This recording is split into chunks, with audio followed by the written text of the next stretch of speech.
এখন কথা হচ্ছে একটি প্রশ্ন করতে চাই, করতে পারি? তো হিরো আলম তো একে একে 4 থেকে 5টি, 6টা।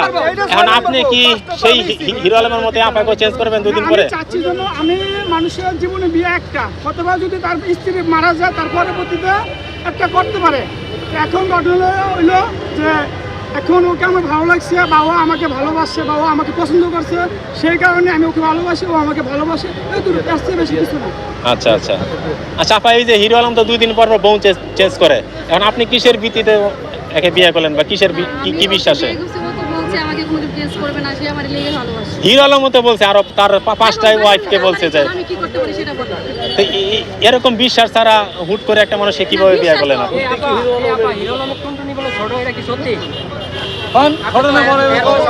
না না, আমার একটা বিষয়ে থাকি, জানি না তা আপনি আপনার কি বিশ্বাস যে ওনাকে নিয়ে সুখী হতে পারবেন?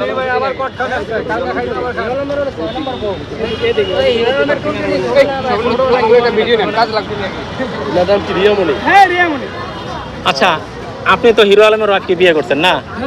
হিরো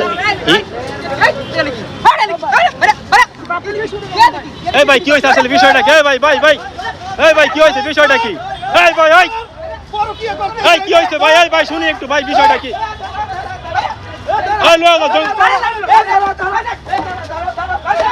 ভাই ভাই ভাই শুনি ভাই, কি হয়েছে বিষয়টা কি?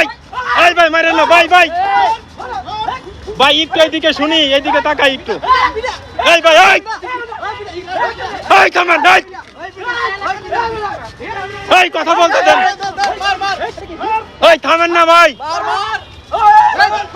এই ভাই কি হয়েছে, কি হয়েছে বিষয়টা কি একটু শুনি। খাড়া করো, দাঁড়াও দাঁড়াও দাঁড়াও, সামনে যান, আপনি সামনে যান, সামনে যান, সামনে যান। এই বিষয়টা কি, এদেরকে আপনি কি কারণে ধরেলেন? হিরো আলমের বউ বাগাই লই আইছে। এই ভাই আপা, এটা কি সত্য? আমি বউ ভাগে আনি না তো ভাই। ভাই আপনাদেরকে ধরে দিল কেন? দৌড়ানো দিচ্ছে, আমরা একজন হিরো আলম ওকে ছেড়ে দিছে। হ্যাঁ হ্যাঁ, একদম সত্য বলবেন। ওকে ছেড়ে দিছে, তো এখন ও যেদিন হিরো আলমের দুধ দিয়ে গোসল করছিল, হ্যাঁ, এবং আমি সেদিন ভিডিওটা দেখছি, তারপর থেকে এবং আমি টিকটকে ভাইরাল, এবং আমার একটা ভিডিও 6.5 লক্ষ ভিউ হয়েছে, এবং আমার আইডির নাম হচ্ছে টিকটকে বাংলাতে ভাইরাল মনি। ওখান থেকে আমাকে ফলো করছে, ঠিক আছে, ফলো করে আমাকে মেসেজ করছে, এই মেসেজ করার পর থেকে আমি পছন্দ করি, হ্যাঁ, এবং ও আমাকে পছন্দ করে, আমি ওকে পছন্দ করি ভাই। আচ্ছা দাঁড়ান, আমি যা শুনছি কিছু করে, আমি যারা ধরেন যেটাকে হিরো আলমের লোক পাঠাইছে, সেটা তো আমি জানি না ভাই, হিরো আলমের লোক ধরে দিচ্ছে আপনাকে, ওরকমই তো, ওরকমই হবে না?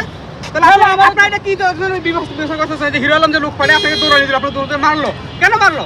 এখন এটা আমার কোনো বলার ভাষা নাই ভাই, মিডিয়া ভাই, আপনারা জানেন, এটা আপনারা ওর মুখ থেকে শোনেন।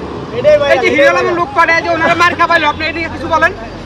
আমি তো জানি না সে খাওয়াচ্ছে না কে খাওয়াচ্ছে, আমরা তো দাঁড়াই দুজনে, তোর আমাদেরকে দাঁড়া দিচ্ছে। আপনার কি এটা নিয়ে কোনো মামলা করবেন হিরো আলম ব্যাপারে, যে ওর গায়ে হাত তুললো?